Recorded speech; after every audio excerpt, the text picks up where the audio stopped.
Today, we talk about... It's getting cold. All right, first box, this Grape.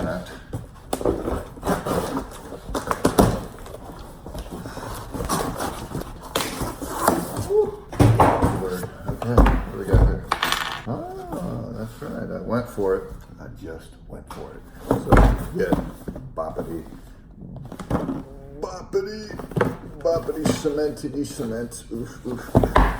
So these, I pulled the trigger on. Thanks, guys. The laceless Fresh Prince issues. Air Jordan on the tongue. Nike Air. The nice bop of grapey greatness. Grape colorway. As you can see, no laces. And I don't know if you guys can tell, but there's the Fresh Prince insoles. Fantastic. This, you know, I got the metallic silver or metallic black OG black colorway for the Jordan 5s. That was what he wore in games. He never wore this in game, I believe. Jordan never did. Ooh, the icy bottom. Oh shoot. But the reason for this is, hey, this is a classic colorway. This is more of a streetwear colorway, not a encore colorway. The other factor here is, ooh, look at this.